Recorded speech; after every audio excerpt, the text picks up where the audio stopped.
Today we have another custom mechanical keyboard build for a client, and this is the Satisfaction-75 from Canon Keys. This was sent to me from the person I'm building it for, so the package was already opened. And inside we get a nice Canon Keys branded sleeve. We have our key switches, which does not come with a kit, the PCB, an OLED panel, some hardware, bunch of O-rings, and 2 knobs. Here's the sleeve, pretty nice, just a simple neoprene one with a mesh pocket at the front, which also had the rotary encoder in it. And yeah, the Satisfaction-75 is their first premium group buy, in which 250 were made according to this card, which is quite big for a first buy actually, and is a big step up from their practice kits, which I'll make a video on later.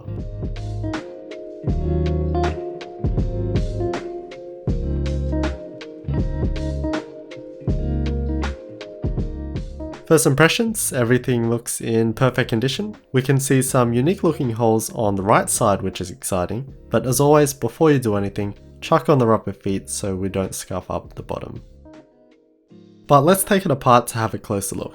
There's a bunch of Phillips head screws on the bottom.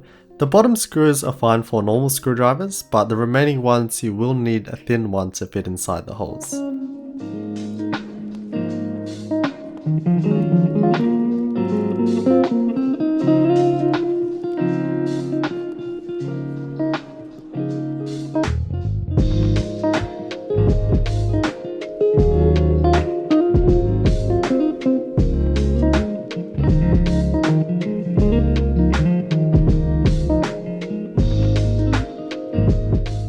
Then there's 3 large countersunk Phillips head screws which hold in the brass weight.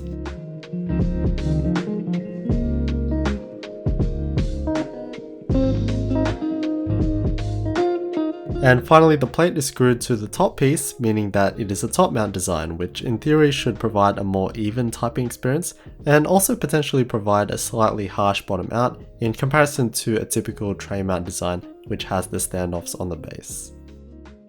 So here's the 1.5mm brass plate. The sandblasted finish looks perfect, there's no blemishes or anything, feels great as well. We have an interesting flex cut design for the spacebar. As we can see, it has a little bit of give towards the front, and that just softens the bottom out a touch in theory.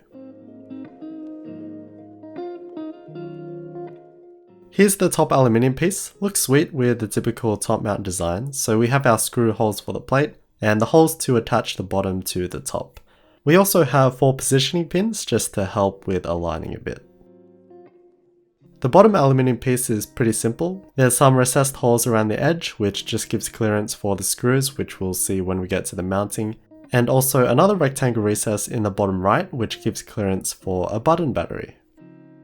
And finally the brass weight. It's quite small, but it's chunky and packs a punch at about 6.5mm thick and just under 420 grams. And for reference, a typical retail full-size mech is usually just over 1 kilogram. I think this is a first for me. The PCB was in an actual enclosed packet, but here it is in blue, and we have the Rev 1.3 PCB. Again, some funky stuff happening in the top right corner. It's using USB Type-C, and it supports MX style key switches of course, and through-hole LEDs if you want backlighting. They have a simple and easy to follow build guide on their website, and the first thing to solder is the OLED panel. I've only used these once before on the Sol 2, and they're pretty cool, makes it fancy and stuff. What's nice is that they included nylon spacers, which sets the panel at the correct height as the pins are quite long.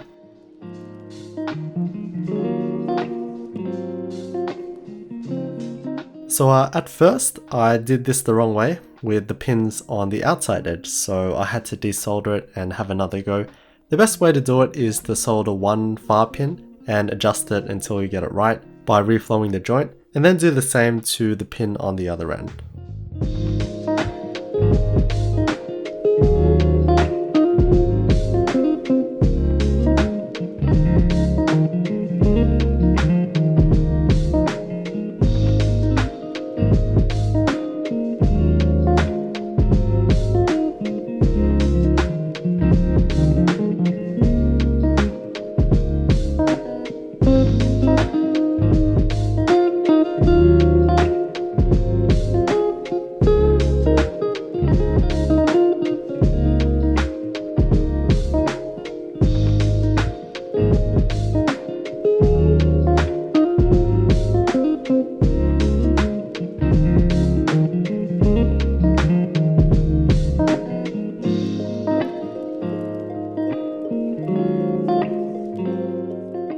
Now to the soldering. Usually I recommend to test the key positions as the PCB offers various bottom row layouts, but if you remember looking at the plate, the left side and the spacebar are completely fixed, so that was a waste of time.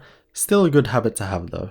Stabilizers are always boring, but I do the band-aid mod to soften the bottom out and lube these Durock stabs with dielectric grease, and yeah, always lube your stabs. In the instructions, it mentions that the stabs do have a tight fit with the plate, which was tested with GMK screw-ins. With Durock stabs, it's super tight. It fits, but it is a little uncomfortable putting that much pressure on the PCB, but I got it together, and now watch me struggle to put in all these switches. Some combinations of switches and plates are harder than others in trying to get the switches properly into the plate. The problem that can occur is that when you push in a key switch, the plate goes down with it towards the PCB, so you don't have that equal spacing between the plate and PCB. Usually I solder one pin for each key switch in the corners and press them in while reflowing to make sure that they're in properly, but that doesn't help with the middle key switches since there's no support there. So I'm interested to hear what you other keyboard builders do, because now that I think about it, I do have this issue, especially since I'm very particular about putting key switches in 100%. So particular that I reflow and press nearly every key switch just to make sure that they're all aligned perfectly. Does it make sense to do a couple in the middle first while you still have that flexibility with the plate that you can leverage, and then work outwards? Anyway, let me know what you think. I'm probably just an absolute novice, even though I've built so many boards. And these are 62 or 65 gram Zilents, I can't tell. And I lubed these with Christo MCG 111 from keyboardtreehouse.com. It's a thin lube that's easy to apply, and these are silent tactiles, so I didn't want to dampen them too much, and I think retaining the tactile bump makes sense. And lastly, here's the rotary encoder. Simple to solder as it only goes in one way.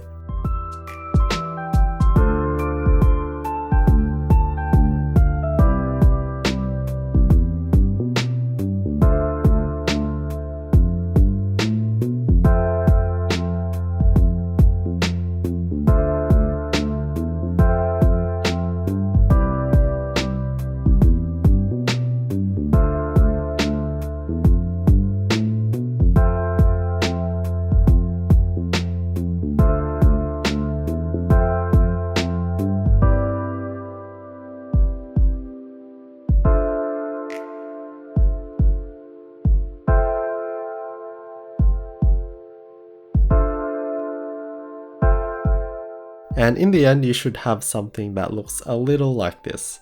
You can also clean up all the flux residue if you want to, but that won't impact on performance.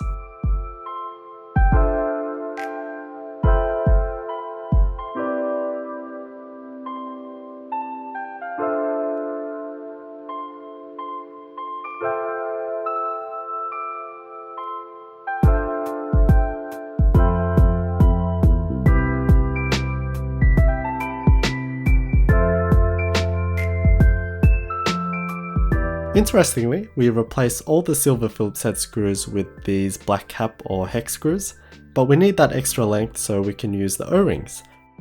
They refer to this as burger mount, and it's essentially the same concept as gasket mount, where the plate is sandwiched between the two O-rings, so there's no metal to metal contact.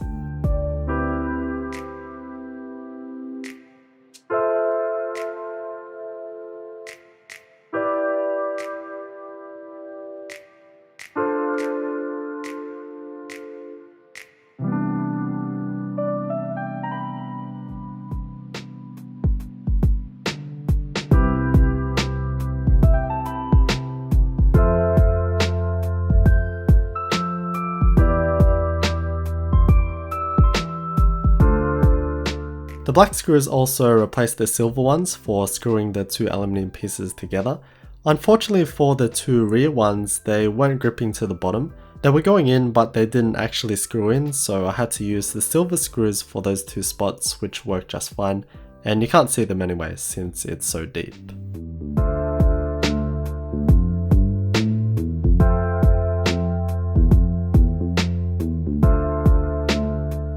One thing you may not know about me is that I have like no aftermarket key sets. I have one SA set, but that's pretty much it. So when I do build vids and the client doesn't have caps yet because, group buys, I have to borrow a set. So a big thanks to my mate Jono for letting me borrow a bunch for some vids.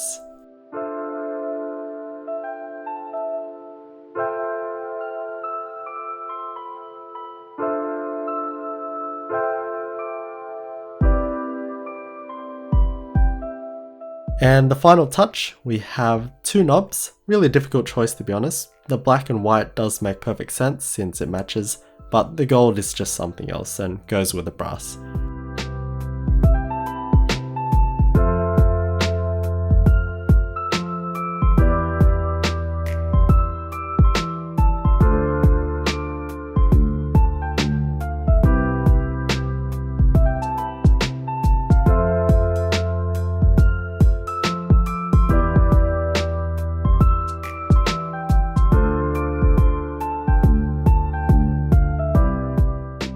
Canon Keys also did a collaboration with RamaWorks with a special edition knob. Don't think that's been done before, but it looks sweet in the pictures. And here it is, the Satisfaction 75, and it is a very satisfying keyboard. I'm a sucker for 75% boards. I've really enjoyed my Singer V3, which has a compressed 75% design that some people can perceive to feel a little cramped. This on the other hand has a spaced out approach where we have the more traditional group of clusters. And it just changes the whole aesthetic. It feels more spacious and even relaxed to be honest. We get to see a bit more of the top casing going through the board, which gives a bit more character. It does make it ever so slightly larger, but still very compact for its essentially 10 keyless primary functionality. The case design has a mixture of lines, so from the top it has quite a blocky look with the chamfer that goes all the way around. The sides are just flat, but then they integrate this arc that joins the two straight lines together, while keeping that butt which houses the brass weight. All of the bottom however doesn't have a chamfer, so it's pretty sharp and unrefined in my opinion. And it's an interesting design. The board was inspired by pirate Captain Henry Morgan's flagship vessel the Satisfaction, according to the group buy page. I like it. It's unique and quite different to most other weight designs that are usually more bold and simple. We have the deep ocean blue version, so navy blue. Of course lighting affects how it looks, but it's a nice quite bright navy blue. The anodized finish is quality, no blemishes, smooth to the touch, and it looks very even. The color matching between the two halves is also very good. Anyway, awesome finish, awesome color. I believe it was originally made to match GMK Calm Depths. I also thought I'd use that set, but they already know what it looks like, so I went with GMK Mizu, which is inspired by the water tribe in the amazing Avatar series. There were a couple of ways I could have done this, but this is what I ended up with. The novelties are pretty sweet, but I'm just not much of a fan of how they actually end up looking on a keyboard. Really cool key set, and I am a huge fan of the Avatar series. And underneath the caps, coincidentally we do have blue coloured stems. As said before, these are Zilent, so a silent tactile switch which has dampeners on the stem, and we're lubed with Christo MCG 111.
As expected, it's a quiet keyboard. The top out sound on the spacebar is pretty loud though, so I gotta find a way to fix that. Silent tactiles and silence in general tend to sound and feel a little scratchy. Even with the lube, it's not like super smooth or anything, and you can hear it. But it's a nice rounded tactile bump that is quite strong, with the bump right near the top. The top mount design provides a nice even typing experience. It's kind of difficult to notice the subtleties of designs of plates and mounts and with such strong tactile bumps. And like the flex cut for the spacebar, perhaps there's a difference, but I can't really make that side by side comparison. The stabilized keys are all good, no rattle with any, and overall it's a great typing experience as expected. Now finally, on our way back to the top right corner, we have our OLED panel and rotary encoder. Now these are legit awesome. Looking at the screen, first of all, aesthetic. By default it's showing all the keyboard information, so we have the current layer, the encoder mode, the caps and scroll lock indicators, modify highlights, so when we hold shift, S lights up, and the matrix visualization is pretty sweet as it shows what you're doing in real time. Then if we hold FN and press the encoder, it changes to time mode. And the third and final mode is just off. Now the encoder works together with the OLED panel. So if we hold FN and turn the encoder, we can change the mode and that will show on the panel. So we can do all this stuff, plus you can have 3 custom modes. I personally just leave it on volume, and I always find volume wheels to be awesome, but yeah, you can do whatever. And you can further customize all of that in VIA, which is an awesome tool that applies changes constantly.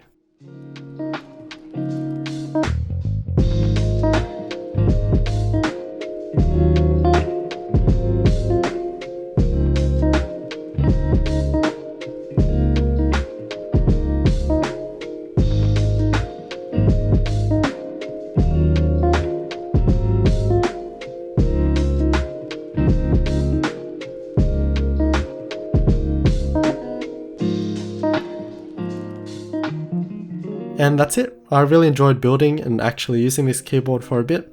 I love the space layout with the clusters. I think it looks and feels great. The OLED panel and knob combination is sweet as and adds that cool factor to it. However, I have seen some people having issues with them not working properly, and yeah, there is that potential. Other than that, there were the screws not going in properly on the rear, but everything else was great, quality, build, awesome. And it's just a great kit from Canon Keys. It's still early days for them, and I know that there will definitely be improvements on their future boards, and if you're keen on this, let them know in the comments and force a round 2.